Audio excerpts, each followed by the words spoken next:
औज़ुबिल्लाहिमिनश्शैतानिर्रजीम बिस्मिल्लाहिर्रहमानिर्रहीम। Dear student, आज हम केमिस्ट्री का 9th क्लास के लिए लेसन नंबर 7 पढ़ेंगे, जिसके टॉपिक का नाम है बोहर एटॉमिक मॉडल।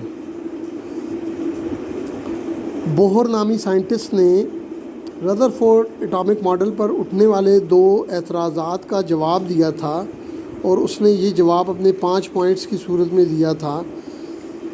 तो उसके एटॉमिक मॉडल का पहला पॉइंट है कि hydrogen atom consist of tiny nucleus and electrons are revolving in one circular orbit of radius R around the nucleus. इस पॉइंट में वो कहता है कि भाई हाइड्रोजन एटम के अंदर एक छोटा सा न्यूक्लियस पाया जाता है, जिसके गिर्द दायरों में जिनका रेडियस आर होता है उसमें इलेक्ट्रॉन घूम रहे होते हैं। ईच ऑर्बिट, सेकंड पॉइंट है, each orbit has fix energy that is quantize. Her orbit की एनर्जी जो है वो फिक्स होती है, उसको क्वांटाइज कहते हैं, यानी उसको क्वांटम में नापा जाता है। क्वांटम एनर्जी को पैमाइश करने की एक स्मॉलर यूनिट है। थर्ड पॉइंट ये है कि as long as electron remain is in a particular orbit, जब तक कोई इलेक्ट्रॉन अपने ऑर्बिट में रहता है, it does not emit or absorb energy. वो ना ही एनर्जी रिलीज़ करता है, इमिट करता है, खारिज करता है, ना ही जज्ब करता है। Energy is emitted or absorb only when electron jumps from one orbit to another orbit. Energy absorb या रिलीज़ उस वक्त होती है जब इलेक्ट्रॉन अपना ऑर्बिट छोड़ता है, एक ऑर्बिट से दूसरे ऑर्बिट में जाता है। क्योंकि रदरफोर्ड एटॉमिक मॉडल पर जो एतराज़ उठा था उसका सही जवाब इस पॉइंट में मौजूद है कि उसमें कहा गया था कि जब इलेक्ट्रॉन रिवॉल्व कर रहे हैं न्यूक्लियस के गिर्द, तो वो कंटिन्यूसली एनर्जी रिलीज़ कर रहे हैं और उस एक वक्त आना चाहिए कि उनकी एनर्जी ख़त्म हो जानी चाहिए और उनको इलेक्ट्रॉनों को न्यूक्लियस के अंदर गिर जाना चाहिए।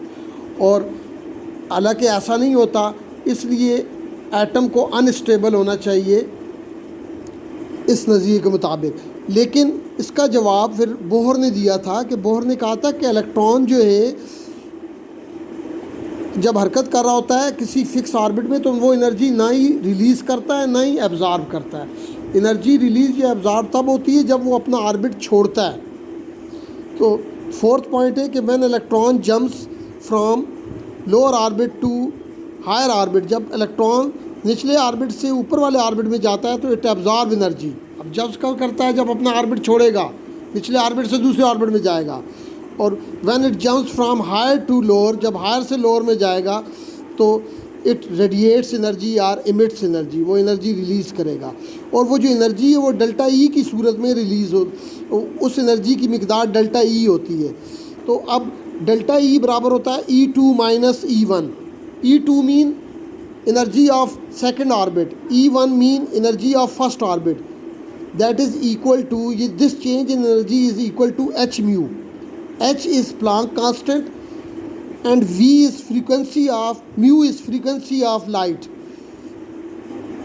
and Planck constant value is 6.63 into 10 to the power minus 34 joule second.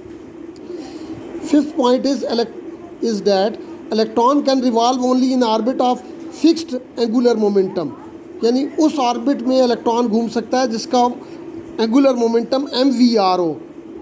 mvr बराबर होता है NH/2π। m से मुराद मास ऑफ इलेक्ट्रॉन, v से मुराद वेलोसिटी ऑफ इलेक्ट्रॉन, r से मुराद रेडियस, n नंबर है that is orbit number, h Planck constant है।